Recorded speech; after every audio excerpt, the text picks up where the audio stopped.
लोकसभा चुनाव 2024 में राव दान सिंह भिवानी महेंद्रगढ़ से कांग्रेस के प्रत्याशी के रूप में चुनाव लड़ रहे हैं और इस बार खूब पसीना बहा रहे हैं।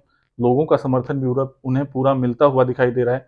जहां भी वे जाते हैं भारी संख्या में जनसैलाब उनको सुनने के लिए, उन्हें देखने के लिए पहुंच रहा है। हम आपको बता दें कि भिवानी महेंद्रगढ़ जो लोकसभा क्षेत्र है उसमें 9 विधानसभा क्षेत्र हैं।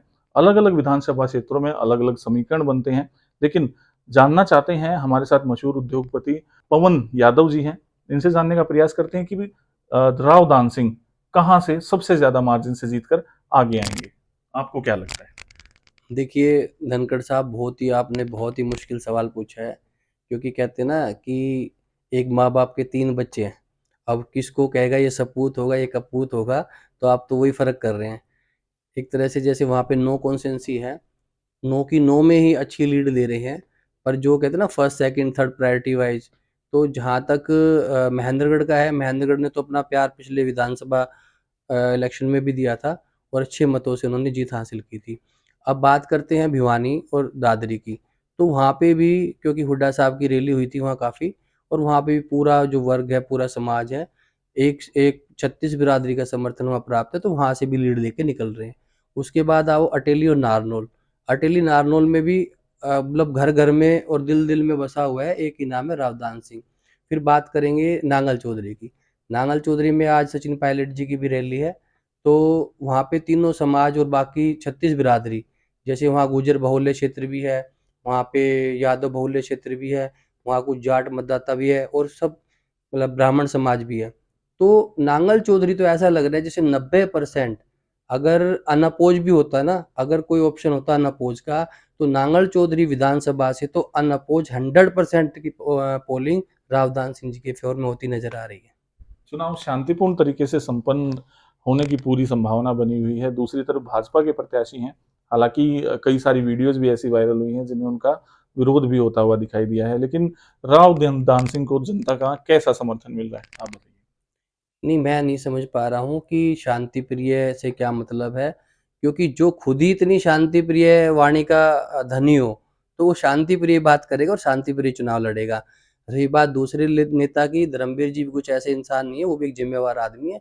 तो मेरे ख्याल से इस बार दोनों ही जो कैंडिडेट हैं वो कैरेक्टर वाइज तो फुलफिल दोनों ही हैं मेरी नज़रों में। तो धर्मवीर जी का भी अच्छा स्थान है मेरी नज़रों में, तो पर वो ये कि इस बार उनकी बारी नहीं होके दान सिंह जी की बारी, इतना फर्क है।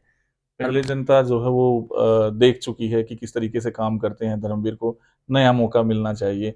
जनता भी हम लोगों के बीच गए हैं, तो उन्होंने भी यही कहा है। आपका क्या मानना है? देखिए धनखड़ साहब, मैंने आपसे पहले भी रिक्वेस्ट की थी, कौन सही है कौन गलत है इस मुद्दे पे ना मैं कुछ कहना चाहूँगा, ना कोई व्यापारी कहेगा, ना कोई ब्यूरोक्रेट्स कहेगा। मैं ये कहूँगा कौन आगे क्या अच्छा कर सकता है। पीछे किसी ने सही किया गलत किया, वो उद्देश्य हमारा नहीं होना चाहिए।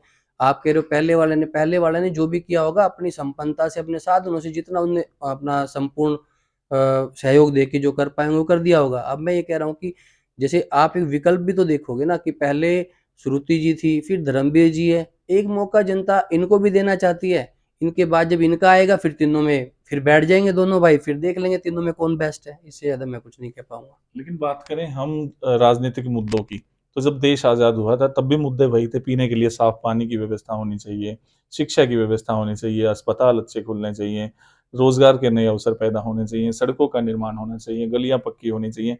लेकिन अब भी अगर हम देखते हैं तो मुद्दे वही के ज्यों के त्यों हैं। जनसंख्या बढ़ रही है तो विकास भी ज्यादा होना चाहिए। आपको क्या लगता मेरा मानना ये है कि आपने जो मुद्दों की लड़ाई लड़ी है या बात कर रहे हो वो बिल्कुल सही है। पर वो चीज़ें जब ठीक होगी जब इंसान 5 साल तक अपने क्षेत्र में रहे। जहाँ आज वोट मांग रहा है, अगले 5 साल तक वहाँ रहेंगे तो कोई भी मुद्दा बचेगा नहीं, सबका सुचारू रूप से और प्रयत्न करके निवारण किया जा सकता है। लेकिन मैं अगर ये कहूँ कि लोग इलेक्शन में अगर 30 दिन वहाँ रहते हैं और उसके बाद 59 महीने नहीं रहते, तो मुद्दे वहीं रहेंगे जहाँ 60 साल पहले थे। है? बिल्कुल, मुद्दों की के समाधान की जरूरत है। जो समस्याएं लोगों को आम जीवन में देखनी पड़ रही हैं, अगर उनकी समस्याओं का समाधान होगा तो उनका जीवन स्तर भी ऊपर उठेगा और बेहतर राजनेता चुनने के लिए जनता अपना भरपूर सहयोग करे। 25 तारीख को ज्यादा से ज्यादा संख्या में लोग बढ़ चढ़कर मतदान करें और अपना नेता चुने। हमारी यही अपील है। अगर ये वीडियो ज्यादा आपको पसंद आई हो तो इसे ज्यादा से ज्यादा शेयर करें, लाइक करें। नमस्कार।